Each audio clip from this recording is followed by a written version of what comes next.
안녕하세요. 자성사 도우입니다.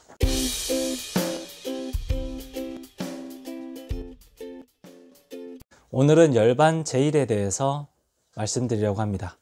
음력 2월 15일이며 불교의 4대 명절 중에서 부처님이 평생 이끌어오신 육신을 벗어버리고 영원한 진리의 세계, 평안한 열반에 드신 것을 기리는 열반 제일입니다.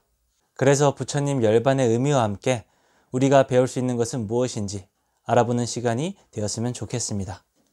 열반이란 말은 불교 용어로 많이 사용되어서 대부분 그 뜻을 아시겠지만 간단히 말씀드리자면 열반은 범어로 니르바나인데 불어서 끄는 것, 불어서 꺼진 상태의 뜻으로 타오르는 번뇌의 불을 완전히 꺼버리고 지혜, 즉 깨달음을 완성한 경지를 나타냅니다. 부처님의 죽음을 열반 또는 반열반이라고 표현하기도 합니다. 반열반의 반은 범어의 파리의 음력으로 완전하다는 뜻을 가지고 있습니다. 그리하여 부처님께서 죽음을 맞이하신 것은 반열반, 완전한 열반이란 뜻이 됩니다. 부처님께서 6년의 수행을 거쳐 깨달음을 얻은 것을 성불 또는 성도라고도 하지만 열반이라고도 부릅니다. 일반적으로 부처님의 죽음을 열반이라고 알고 계시다가 깨달음도 열반이라고 하니까 어리둥절하실 수도 있습니다. 그럼 죽음을 완전한 열반이라고 하고 깨달음을 얻은 것을 그냥 열반이라고 부르는 것을 어떻게 이해할 수 있을까요? 우리말 속에서도 같은 뉘앙스를 느낄 수 있는 것이 있습니다. 그것은 바로 사람에 관한 3가지 평가입니다. 우리는 사람을 보고 난 사람, 든 사람, 된 사람이라고도 많이들 이야기하는 경우가 있잖아요. 난 사람은 유명한 사람, 든 사람은 유식한 사람, 된 사람은 즉 인격이 완성된 사람이라고도 하죠. 물론 우리가 가장 바람직하게 보는 것은 된 사람입니다. 그런데 이 인격이 완성된다는 것은 결코 쉬운 일이 아닙니다. 그래서 흔히 이야기하기를 죽어봐야 그 사람의 됨됨이를 알 수 있다고 합니다.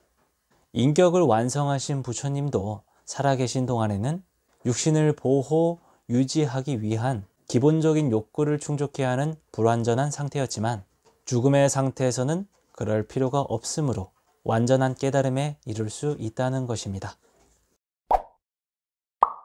그럼 이러한 부처님의 열반을 통해서 우리는 무엇을 배울 수가 있을까요? 요약해서 간단하게 말씀드리자면 첫째, 죽음 자체가 삶의 한 부분이고 자연스러운 것이라는 겁니다. 둘째, 죽음은 삶의 반대 개념이 아니라 삶의 완성이라는 뜻이 더 강하다는 것입니다.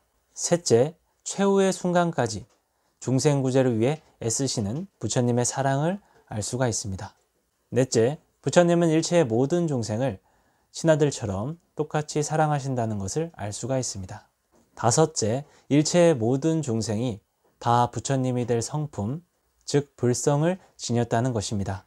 여섯째, 열반과 해탈은 같은 뜻이기도 합니다.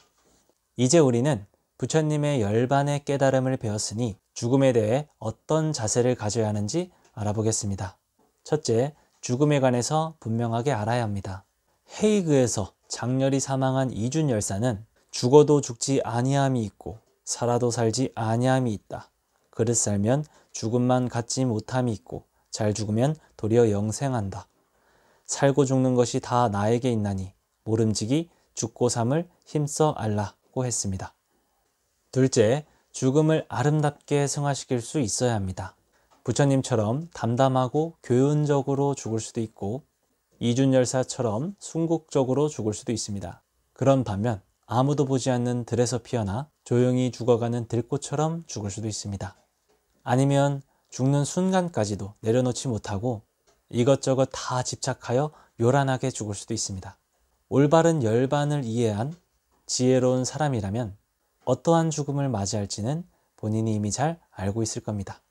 셋째, 죽음을 편안하게 대하는 일상의 공부를 해야 합니다. 몽테뉴는 그의 수상록에서 죽음은 우주의 질서 중에 한 토막이다. 세계의 생명의 한 부분이다. 죽음이 어디서 우리를 기다리고 있는지 알 수 없으니까 어디서든지 그것을 맞이할 준비를 갖추자. 미리 죽음을 생각해 두는 것은 자유를 예상하는 것이다. 죽기를 배운 자는 노예의 마음씨를 씻어 없앤 자라고 했으며 죽는 법을 가르치는 자는 그들에게 사는 법을 가르치는 것이라고 했습니다. 이렇게 오늘 부처님이 열반하신 날, 열반제를 통해 그 의미와 여러 가지를 배워보았습니다. 도움이 되셨길 바라며 영상 끝까지 봐주셔서 너무 감사드리고 행복한 하루 보내세요.